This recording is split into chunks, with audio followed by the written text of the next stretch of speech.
పడిపోయిన చోటి పైకెదగడ మెట్లను పదును పెట్టు మొదలు 10 మందిలోన నీ ప్రతిభను చూపగ పట్టుదలతో కదులు ఏలు పట్టి నడిపించునురా ఎదురైన అనుభవాలు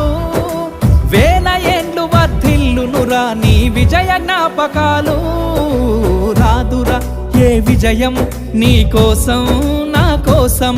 ఎటుపోదురా నువ్వు చేసిన కష్టం ఎప్పటికైనా సొంతం